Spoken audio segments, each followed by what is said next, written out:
최상병 특검법, 김건희 특검법이 갔을 때 이탈표가 뭐 나오지 않을 것이라는 것은 대체적으로 지금 나오고 있는 이야기입니다만, 그러면 또 재반복, 반복, 원내 지도부를 만나겠다는 것도 한동훈 대표를 제외하고 표단속을 한다는 의미, 이렇게 해석을 해야 될까요? 그렇죠. 이제 그렇게 해석이 될 수밖에 없는 거죠. 근데 한동훈 대표가 지금 최상병 특검법이나 김건희 특검법 이런 데다가 찬성표를 던지라고 할 것 같지는 않거든요. 왜냐하면 이 특검법이라는 게 누가 만든 특검법이에요? 민주당에서 만든 특검법이에요. 그러니까 그 자체가 문제가 많은 겁니다. 그렇기 때문에 사실상 최상병 특검법 또는 김건희 특검법에 동의를 한다 하더라도 그런 민주당 안에 동의하는 건 아니잖아요. 만약에 이걸 한다라고 한다면 뭡니까? 같이 얘기해서 누구나 둘 다 그러니까 여당과 야당이 같이 합의할 수 있는 그런 특검법을 만나야 우리가 찬성할 수 있다는 전제 조건이 있는 거잖아요. 예. 근데 그 전제가 지금 없는 거거든요. 민주당이 일방적으로 한 거고 거기다 온갖 말도 안 되는 조항들을 다는 건데 거기 찬성할 국민의힘 의원은 난 별로 없을 거라고 봐요. 한두 명? 안철수 의원하고 뭐 한두 명 정도 있을 거고 사실은 이거는 결국은 뭐 또다시 이제 나가리 되는 거죠. 예. 이게 이제 문제거든요. 그러니까 지금 뭐냐면 이걸 문제를 풀려면 어떻게 되냐면 이러면 민주당에서 가만히 있느냐 또 만들 겁니다. 또 올 거예요. 그럼 대통령이 거부권을 행사하게 되잖아요. 그렇게 되면 그 뭡니까? 욕을 계속 먹어요 또. 국민들이 딱 볼 때는 저 불통이네. 벌써 거부권 지금 행사한 게 몇 번째입니까? 24번째거든요. 24번째가 됩니다. 여기서 또 계속하게 되면은 불통이라는 이미지가 되고 지금 지지율이 뭐냐. 리얼미터에서도 25%로 떨어졌어요. 예. 리얼미터에서. 역대 최저로 나왔거든요. 25.8%입니다. 그렇죠.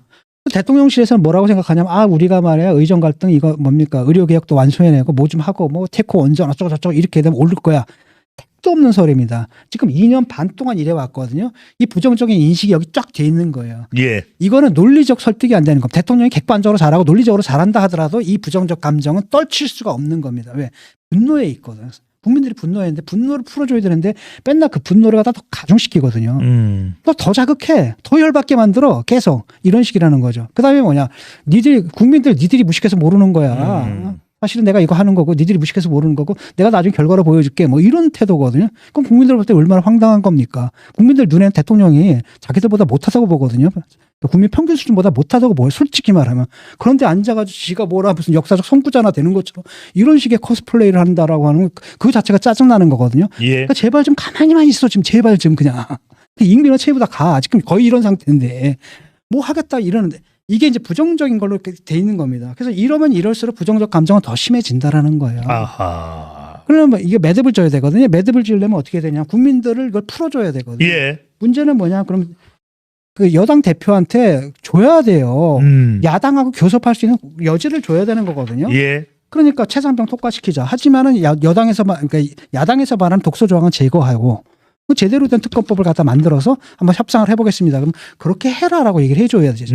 그래야 가지가 야당에서도 응하지. 그 김건희 특검법에 대해서도 이건 뭐 오케이 이거 하자. 뭐 털어봐도 나올 거 없을 것 같은데 합시다라고 해가지고. 그 협상을 하려면 뭘 좀 들고 가야 되거든. 야당에 줄 수 있는 뭔가를 줘야지. 그렇지. 이걸 줘야지 야당한테 뭘 받아올 거 아니에요. 예. 주고 받는 건데 이걸 안 주는 거야. 무조건 안 된다. 그럼 되겠습니까? 안 되겠습니까? 안 된다라는 겁니다. 이게 이 문제를 풀려면 어떻게 되냐면은 그 어느 정도 그 협상권을 줘야 돼요. 그 내에서. 그다음 그 협상한 결과를 와서 승인을 받고 한다 하더라도 최소한 뭡니까?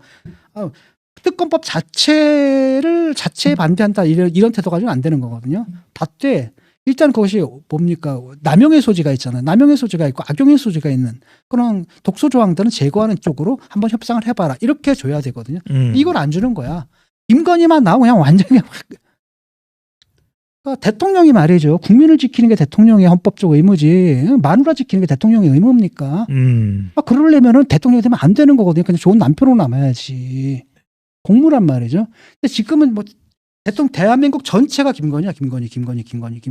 심지어는 뭐냐면 그러니까 김건희가 통치하고 있냐. 이런 얘기가 나온단 말이죠. 야당의 공세가 심하긴 하지만 또 거칠긴 하지만 과하긴 하지만 김건희 살인자라는 발언도 나오고 있으니까 이제 그거는 지나치지만 그럼에도 불구하고 국민 여론에 부정적으로 반응되는 부분은 대통령실이 윤석열 대통령이 해소해야 되는데 교수님 진심으로 여쭙고 싶습니다.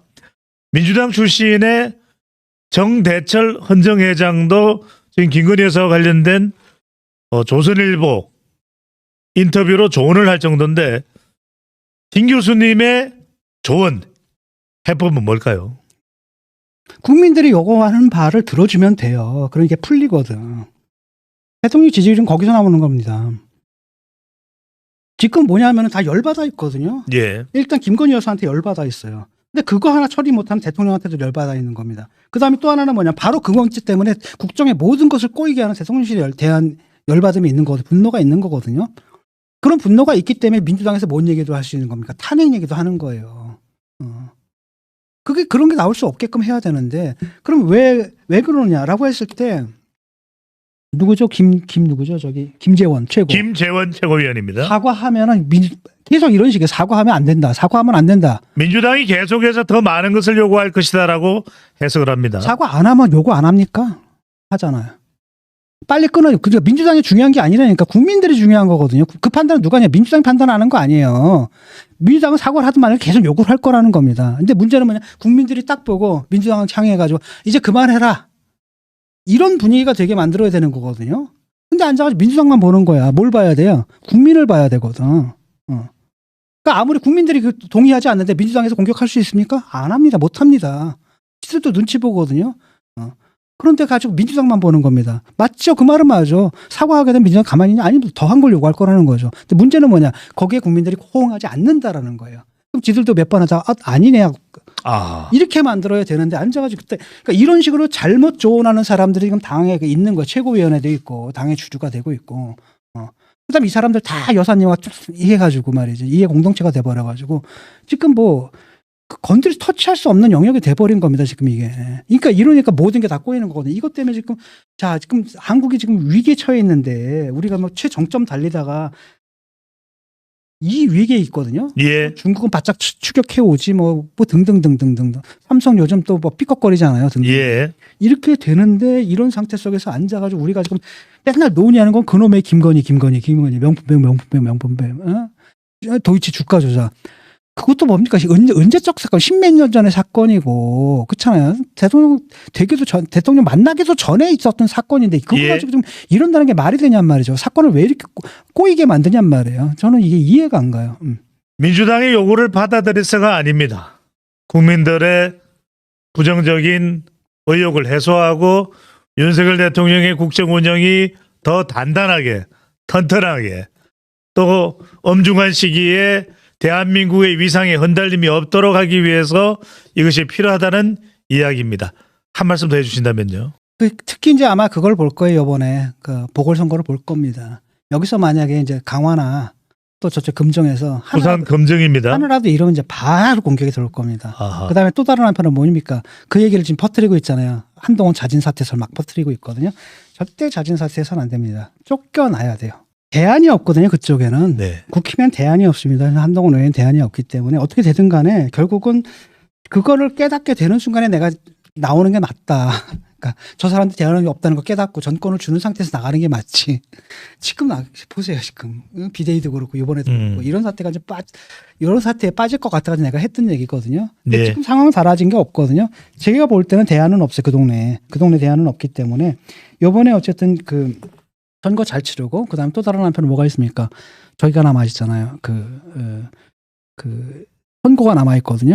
거기서 또 한 번 또 예. 그 정치 지형의 변화가 크게 일어날 겁니다. 11월 네. 이재명 대표 1심 선고가 있습니다. 그다음에 이제 12월쯤 되면 이제 한동훈 대표가 어디로 가야 될지 그 길이 좀 보일 거라고 봐요. 네. 아.